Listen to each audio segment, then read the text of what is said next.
This right here is a new action camera. It's called the MokaCam Alpha 3. And it's pretty cool. Roll it. Resume is a heavyweight, yeah. Put it on my back, give me everything, yeah. I need everything, I need all of everything, yeah.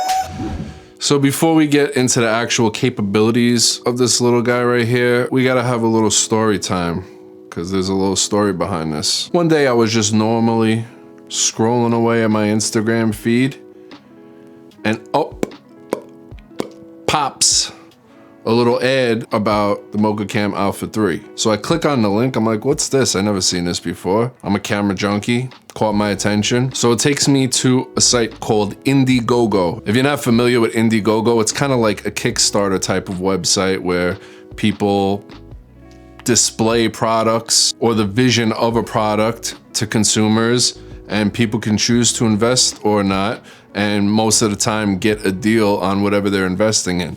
There's a freaking full of fire. So a lot of the times when you fund a campaign or buy a product on one of these Kickstarter type of websites, what happens is they'll give you some kind of discount or they'll throw in some extra stuff. But really, you know, you're giving them the money up front, and then you gotta wait a little while until the product is actually manufactured and then delivered to you. So when I took a look at their campaign on Indiegogo, it said that they'll be shipping in August, and it's August. Too bad they meant August 2019. They were a year late on shipping this camera to me. Took my money right away, but they were a year late on shipping this camera to people that gave them their money. Kickstarters, sometimes you get situations like this, especially when it's like a new type of company, because even bigger companies use Kickstarters. But when it's a smaller type of company, a lot of times they'll experience delays. They're probably shorthanded. I don't know. I'm not saying that that's the case with this company right here, but damn, a whole year, like exactly a whole year later was when I got this little bad boy. I wasn't very happy about it. I traded some harsh emails. I was like, yo man, I'm a damn YouTuber. I will give you the worst review you ever had, bro. You better send me my camera. I'm not playing with these guys right now. When companies aren't who they say they are and don't do what they promise that they will do, I get on them. I'll call them right up. I can't tell you, thousands of dollars wiped off of my phone bill.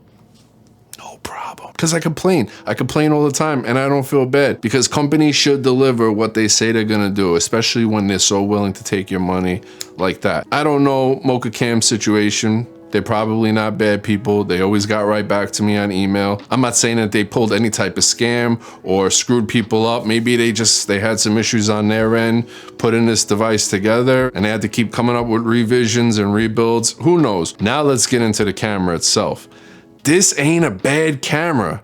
There's some things about it that you're like, oh yeah, that's cheap stuff. Like right away, let me see. Hopefully we could focus on this thin little, oh, we did. As you can see, this flip screen doesn't flip completely up.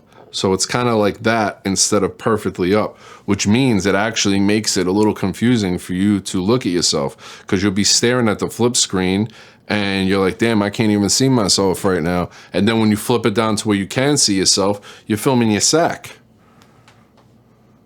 Your whole sack. Jesus. Where is Sony's product display when you need it? So as you can see, there's like this ridge right here. I don't know what this lip is all about. Maybe they felt like they were protecting. Now this thing folds all the way down too, which is pretty impressive. I mean, it still works, don't get me wrong. And it's a big screen. It's a lot bigger than any action camera front-facing screen. The Insta360 has that little cube, awesome. Love that action camera, love the 360 camera. But it has a smaller screen, the same with the DJI Osmo Action. I think it's even smaller. You do have the GoPro display mod or whatever they're calling it, but where is it? I haven't seen it yet. I've been Googling this thing and I don't even have a GoPro. Let's just run down a few things about this camera. Number one, the menu system. It's like, you can see it's a first build. It's by a new company. It's extremely plain, and we have a USB-C on the side, and we actually have a micro HDMI on the side too. I don't know who's streaming out, maybe for a live stream somewhere, I don't know. I would never use an HDMI on an action camera. We also have a 1/4-20 on the bottom, which I really like. And they provide you with a 1/4-20 to GoPro adapter. So if you have a bunch of GoPro type mount accessories laying around, it'll work with that too. So we have EIS, which if you don't know stands for electronic image stabilization, just like all the other action cameras. It works pretty well on this. It's not quite GoPro level, but it's right there. It's absolutely usable. Only problem is you only have it up to like 4K 24 and 30 frames per second. And then there's this weird 4K Ultra mode that it squishes you down. Oh, you felt the wrath? No mercy. It like squishes it down and then you have to resize it in post. It's a little weird. I'm not quite sure what that's about. I don't know if that's something that just needs to be worked on a little bit more. You don't have EIS in that mode. You don't have EIS in regular 4K 60 frames per second. And I'm a little disappointed to see that we don't have EIS in 4K 60. Hopefully they include that in a firmware update moving forward.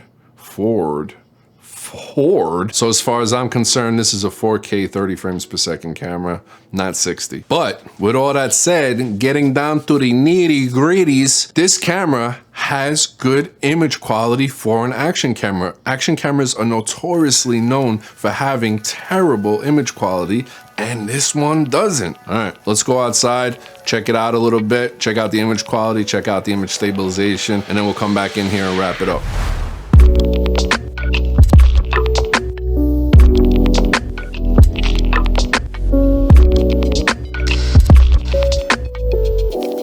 I just can't get over the image quality, how good that the image quality looks on this action camera. I mean, it's not like a full frame or a mirrorless camera or anything like that, but for an action cameras are notoriously known for having image quality. I've never seen an action camera's image quality that actually blows me away. Now there is this little weird mode. Let me show you guys real quick. That looks kind of weird, doesn't it? Now the resolution is still the same as regular 4K, so I don't know why it's doing this whole squish thing, but there is a distortion correction in the menu settings, so I've never even touched that. Let's turn that on right now and see if it does anything. All right, so I just checked and that option is actually grayed out. I can't even select it, so I don't know what the purpose of this is.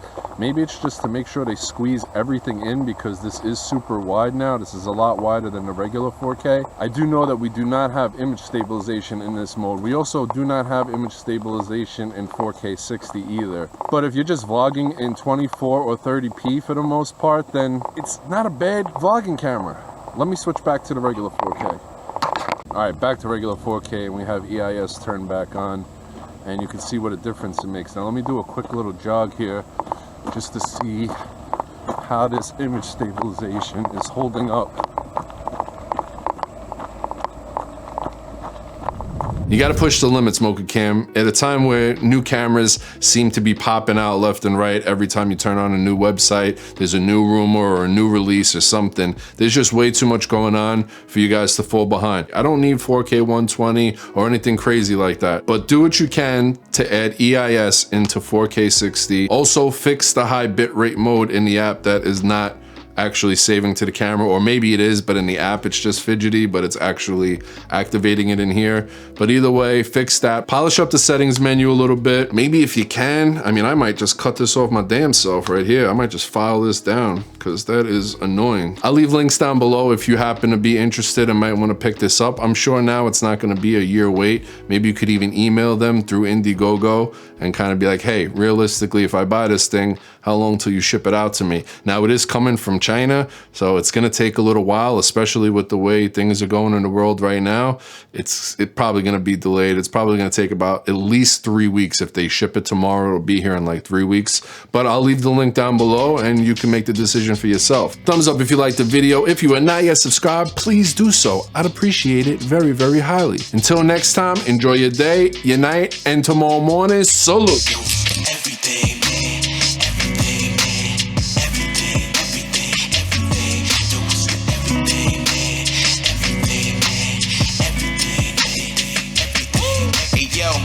I want everything. I want everything. That's on everything. It's like a weather.